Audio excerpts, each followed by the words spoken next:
This is Bob Oliphant from the Westford Historical Society and Museum, bringing you Episode 1 of Season 3 of the Westford Wardsman podcast. The Westford Wardsman newspaper was part of Turner's Public Spirit, a weekly newspaper in Ayer a century ago.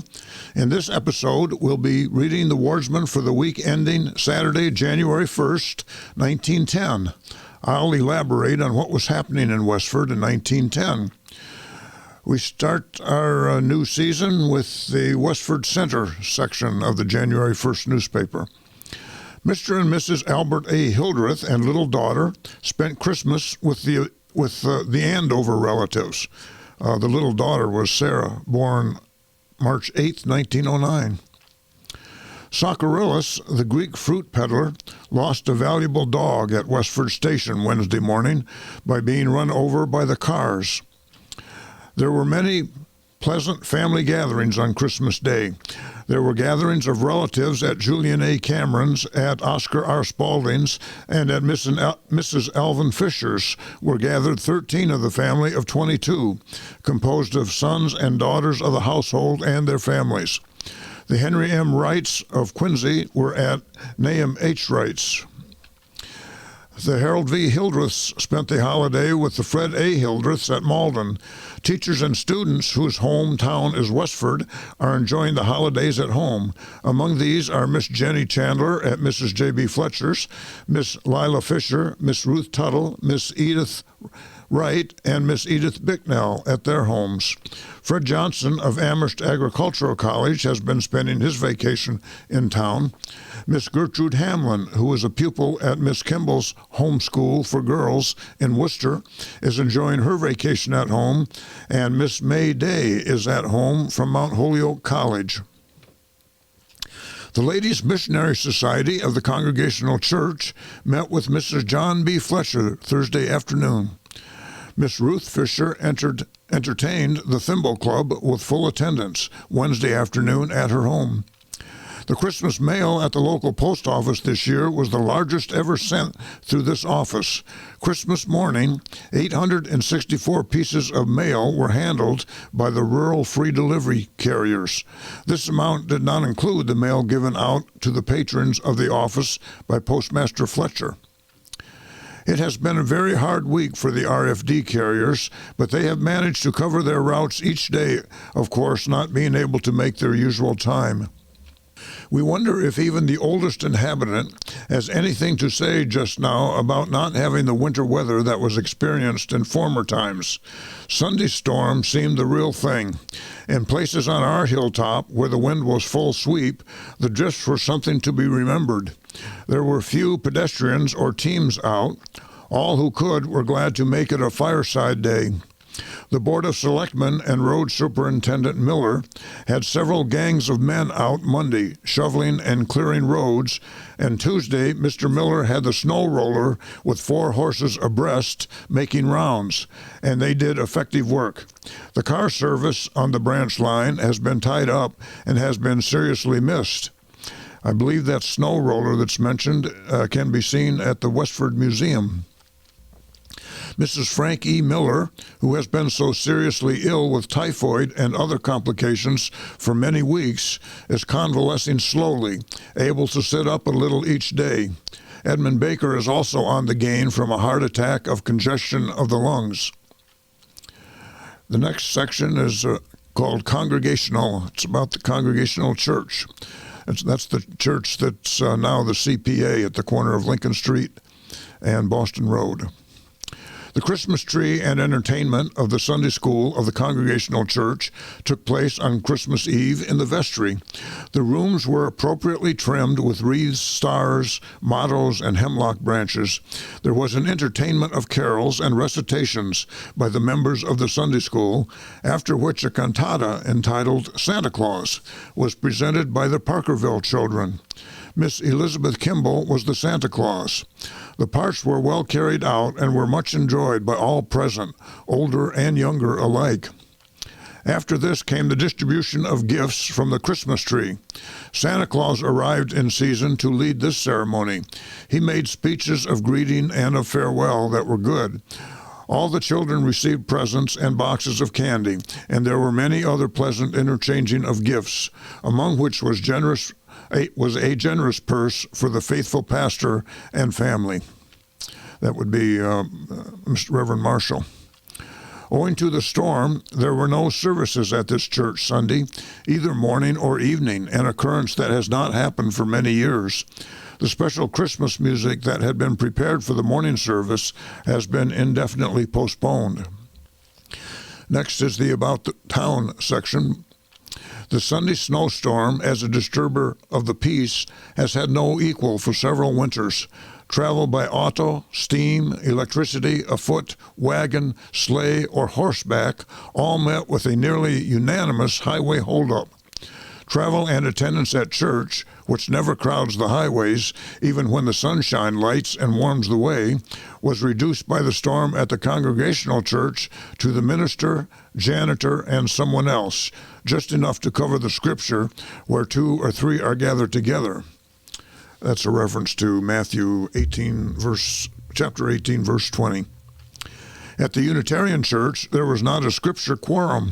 Considering the frowning attitude of nature against travel, it is clearly debatable who displayed the best judgment, quorum or no quorum.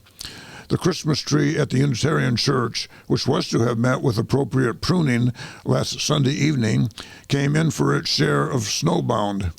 In accordance with storm postponement, the appropriate time for Christmas cheer will be the vestry next evening, January 2nd. Next Sunday evening, January 2nd. Miss Nettie Stevens, professor of biology at Bryn Mawr and graduate of Westford Academy, is visiting Miss Emily Fletcher. Both are attending the meeting of the American Science Society in Boston, at which Miss Stevens was asked to read a paper. She is considered one of the 20 scholarly women in this country. Nettie Stevens and Emily Fletcher shared a great appreciation for botany. Westford Grange will devote its next meeting, Thursday evening, to the installation of the officers elected for 1910. Miss Sarah Richardson is ill at her home at Brookside and under the care of Dr. Wells. As she has passed the limits of 80 by several years, it is evident that an old-fashioned New England rugged constitution has been her carefully guarded heritage.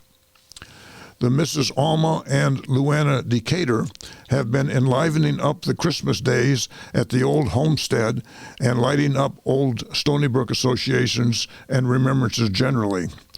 The Decaturs lived at Pelatiah Fletcher House on Lowell Road, I believe. Real family and friendship reunion amidst the Christmas and evergreen decorations was gathered on Christmas at the home of Mr. and Mrs. Arthur T. Blodgett on Depot Street, which is never short-handed in hospitality.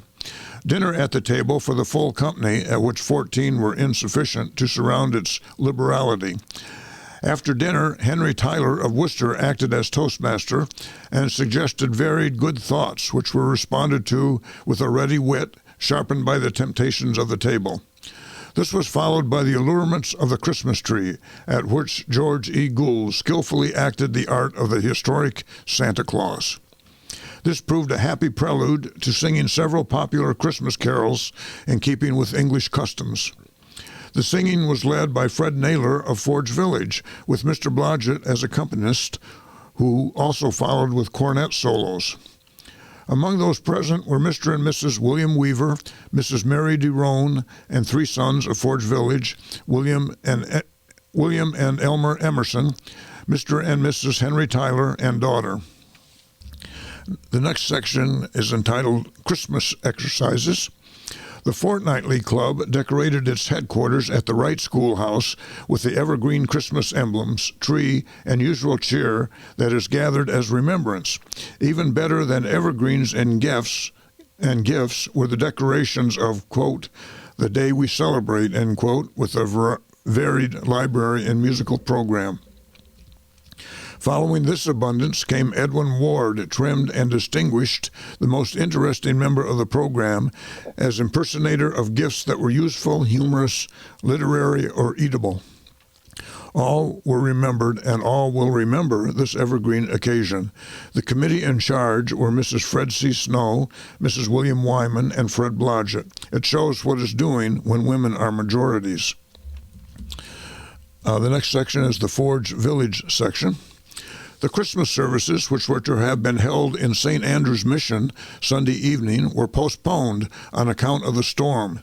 The New Year Communion will be celebrated Sunday morning, January 2nd at 9 o'clock. The choral evening song with Festival Te Deum will commence at 7 o'clock. The mission house is tastefully decorated with laurel and flowers, and an elaborate musical program has been arranged for the evening service.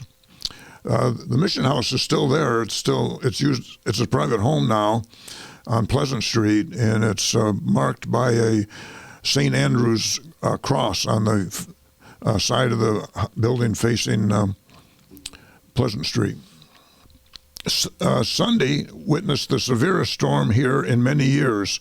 One milkman got stalled while trying to reach his customers and had to get help to shovel his horses out of the deep drift. All electrics were late and made but few trips. The last car reached Ayer at 8 o'clock Sunday evening and did not leave the barn again. The 2:45 train from Lowell to Ayer was 2 hours late, while the stations were filled with Christmas visitors from Boston, Providence, and Worcester, who were anxiously awaiting the arrival of the electrics and trains. Thomas J. Larkin, a former resident, was in town Monday, calling on old friends. He has an excellent position as boss Comer at Springfield, Maine. A large number of Lowell people who spent some time camping at Forge Pond last summer enjoyed skating on the pond on Christmas Day. The mills here will close down for New Year's Day. A large number of French Americans passed a paper around the mill last week to have New Year's for a holiday. So with the arrangements made, everyone is satisfied. Commencing Monday, January 3rd, the mill will run 56 hours per week in accordance with the recent law. An increase will be given in the pay so that employees will earn as much as if working 58 hours per week. Everyone is content with the announcement. All the overseers and second hands received their usual box of cigars Christmas Eve, the gift of Julian A. Cameron. Next section is the Graniteville section. The glorious festival of Christmas was fittingly observed in St. Catherine's Church when a high mass was celebrated at 9:45 o'clock Saturday morning by Reverend J.J. McNamara. The choir, under the direction of Miss Mary F. Hanley, organist and director, sang McDonough's Mass. Adeste Fidelis was also given as a solo by R.J. McCarthy, with chorus by choir. After the Mass, the benediction of the Blessed Sacrament was given.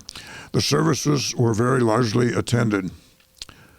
That long-looked-for snowstorm has arrived all right, and when it started in as a slight flurry of snow early Saturday evening, finally turned out to be a typical New England blizzard and continued to snow and blow all Sunday. The steam cars were somewhat delayed in the morning, but made better time during the afternoon. The electric road did very good work, considering the weather, for the snowplow was kept busy during the day. The storm, coming so suddenly, made it very inconvenient for people visiting here from out of town, as well as those spending the holidays in the city. Miss Margaret O'Hara, a former member of St. Catherine's Church Choir, but now actively engaged in district nurse work in Concord, New Hampshire, has been a recent guest of Mr. and Mrs. W.H. Healy in this village. In compliance with the new corporation law, the mills of the Abbott Worsted will close for stock taking Saturday, January 1st. On Monday, January 3rd, the mills will commence on the new schedule of 56 hours per week as follows: 6:20 a.m. to 12, 12:45 to 5:30, Saturday, 6:30 a.m. to 11:15. Tuesday was a very cold day, the glass showing from 8 to 12 degrees below zero in various parts of the village. Next is another paragraph on Christmas exercises, this time at the Methodist Church. The Sunday school children of the Methodist Episcopal Church held their Christmas tree exercises at the main part of the church on Friday night, Christmas Eve. The entertainment was very good, and the committee in charge are to be congratulated for the success of this event. The following young ladies had charge of arrangements: Miss Uella Beebe, Miss Bertha Wilson, Miss Addie Day. Willie Gilson impersonated Santa Claus and made a decided hit. Miss Grace Robinson presided at the piano during the evening and played in her usual clever manner. The committee, as well as the members of the church and Sunday school, are very grateful to the Abbott Worsted Company for their thoughtful act in sending a substantial check for the purpose of providing presents for the little ones. It surely is a practical way of showing the true Christmas spirit. This was an annual event for the Abbott Worsted Company to provide funds to the churches in town for the children of the town. The next section is called Interesting Meeting. Cameron Circle held a very interesting meeting in its rooms on Tuesday night. This was the last meeting held for 1909, and much important business was transacted. The officers were duly elected for the ensuing term. And that's the news in Westford for the week ending January 1st, 1910. Thank you for listening, and thanks to Ryan Cousins of WestfordCAT for providing technical support. You can find transcriptions and podcasts from the Westford Wardsman at our website at museum.westford.org, or visit the Historical Society's Facebook page for more Westford news from a century ago. This is Bob Oliphant, and I hope you will join us for next week's Westford Wardsman podcast. Thank you.